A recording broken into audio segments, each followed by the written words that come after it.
I swear, Vijmelka is going to go down with having the best numbers of any goaltender when it comes to playing the Winnipeg Jets. Every time he plays the Jets, it is always a close game. It's always giving me flashbacks to that shutout game from last year. Every time he plays them now, he's just good. So Vijmelka continues that stretch, even though the Jets win this game. What's going on, ladies and gentlemen? Welcome back to Recap Reactions for game 43 out of 82 for the Jets 2022-2023 season. Jets win by a score of 2-1 over the Arizona Coyotes, in which was honestly a very, very close game. The Coyotes, this was their 9th loss in a row. That's rough, I'm not going to lie, but the Coyotes have been an up-and-coming team at times this year. They've definitely not been as bad as their record is of 13-25. That's coming mostly with these 9-game losing streak. But, they kept it close tonight. And I thought that the Jets needed to win this game. They needed to prove that they can come out and beat teams that are struggling. And, the Coyotes kept it close tonight. And it wasn't because the Jets were bad. It's just because the Coyotes played a good hockey game. The shots were 21-24. Not a lot of shots today from the Jets. A lot of missed opportunities. Face-off percentage was definitely on the Jets side of the ice today, with 63% of our face-offs being won. 1 for 2 on the power play. We definitely had the better game when you look at the numbers standpoint. I think we had more danger opportunities. The problem was just beating Vijmelka, and they were able to do that in the second period. Luckily, Pierre-Luc Dubois gets his 20th of the season on the power play from Josh Morrissey and Ehlers. That's Josh Morrissey's 40th assist on the season, continuing his prolific run that is this year. And then Blake Wheeler gets an amazing tic-tac-toe, finishes off an amazing tic-tac-toe play from Scheifele and Perfetti. That's Perfetti's 20th assist of the season, Scheifele's 13th, and Blake Wheeler's 11th goal of the year. Clayton Keller, in between those two goals, gets his 15th, which tied things up before Wheeler got the game-winner goal from Scheifele and Perfetti. Those are the only goals scored, all coming in the second period. The first, and third definitely were a show of goaltending. Connor Hellebuyck making some great saves, Vijmelka making great saves, and this game really came down to the wire, in my opinion. It was very close. It really could have went any way. The Coyotes put on a lot of pressure there in that first period. They had a 4-minute power play that they were able to kill off, the Jets killed off.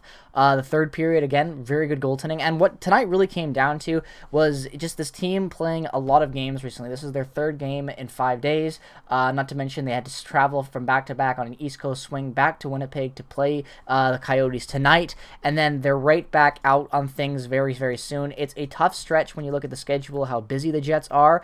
Their next game is against the Canadiens, the Leafs, and Senators for this week, going into this back-to-back on Saturday and Sunday, where they'll play the Senators and Flyers. So the Maple Leafs are going to be a tough matchup, but then you got the Canadiens, Senators, and Flyers. So the Jets are in a position right now where they could go on a run. That game on Thursday against the Maple Leafs is going to be crucial, just as like that game against the Penguins was absolutely crucial, which they killed. That 4-1 game really sent the tempo after that 4-2 win over Buffalo. I didn't think that Buffalo game was going to go the way it did. I thought that they might, just with David Rittich in net and all that. David Rittich wasn't even in net for that one. David Rittich had a great performance against the Penguins, So, that back-to-back this weekend from Thursday, Friday really solidified this team, in my opinion, with their play as of late. And now they have an easy stretch coming up. Tonight, they battled hard against a team that had a lot of fight in them, considering that they've just lost 8 in a row going into tonight's matchup before they made it 9. The Jets are just on an upswing, man. That's what we keep saying, Like, they're getting healthy. Mason Appleton's very close to returning. Sacramento Lining gets his 2nd game in there now, and he had a good game. I liked the way this entire team played tonight, even though it wasn't obviously their best game of the season. That doesn't matter because they won the game. Obviously, dominating the Coyotes would have been nice for entertainment value, but as long as you get the 2 points, you keep the Coyotes from getting any, even though at this point they're not going to be in a race anyway. It's important to get those 2 points, right? And to do it in regulation. Don't extend yourself.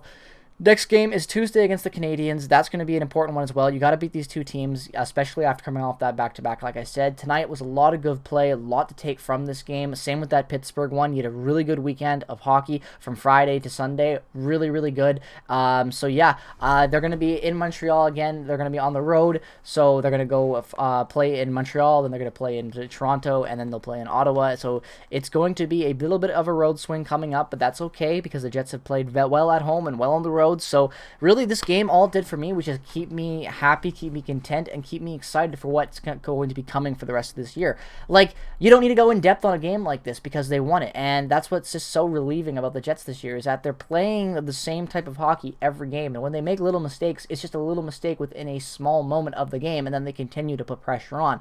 Like even their last, they had that bad game against the Red Wings, the 7-5 loss. They still scored 5 goals. They were just playing some lazy hockey in there, and that's what ended up killing them in that game, because the Canucks, the Canucks game was a prime example of what the Jets can do. That Lightning game, a prime example. The Flames win, the win over the Oilers, the win over the Canucks again in December. Like, the Jets have just been on a roll, ladies and gentlemen. Tonight, they continue that roll. This is what, if I'm not mistaken, I believe this is their third win in a row. I will pull up this. Yep, third win in a row. They are first now in the Central Division, 29-14-1 record, 2 points ahead on the Dallas Stars. That's huge. Same amount of games played. So the Jets right now are holding that spot. They're going into an important stretch. You look at who Dallas is playing coming up, and Dallas's next games are against the Golden Knights, the Sharks, the Kings, the Coyotes, and Sabres. So I would say the Jets definitely have an easier schedule in there. So they got to come out and win these games and get this lead on Dallas and continue to hold that first place spot. Things are only going to get more complicated as things go on closer to the trade deadline and the All-Star game. So the Jets, again, just continue to find themselves in good spots. They're finding ways to win. They're winning the important games that matter in ways that aren't flashy, but still getting it done with good plays, good team play. Obviously, Perfetti continues to strive. Kyle Connor continues to strive. Morrissey, Dubois, the list goes on. Players continue showing up every night with the same energy and putting it in the effort. The depth carried with the injuries. Now that the forward core is healthy, we're seeing that. Ehlers is playing some amazing hockey since returning. He gets another point tonight as well, I should mention, if I didn't already. That's his 9th assist on the season, which brings Josh his numbers up right now to 9 games played, 3 goals, 9 assists for 12 points. So the man is just having a prolific run since coming back from the injury, obviously showing why he's one of the most important Jets forwards. Things are just looking good right now, ladies and gentlemen. This is a good win. Let's take this energy, let's apply it to the next game, and let's keep getting this first place spot. We're going to keep this one short and sweet because I don't really want to keep talking about a kind of boring game that you see the Jets get 2 points in. They did the little things right. It all mattered in the end, and that's what counts. So let me know what your favorite moment was from this game down in the comment section below. As always, I hope you enjoyed this video. If it's your first time checking out a video on my channel, definitely turn on notifications if you haven't already, and subscribe to keep up to date with all things Winnipeg Jets as this season gets closer, because you're going to be hearing the Winnipeg Jets a lot come playoff time. So subscribe if you're new, follow me on Twitter, Instagram, and check out all the other affiliated links down in the description below. Thanks for watching, ladies and gentlemen. Have a great rest of your day. Go Jets, go. Peace, love, and positivity as always, and I'll see you guys in the next one.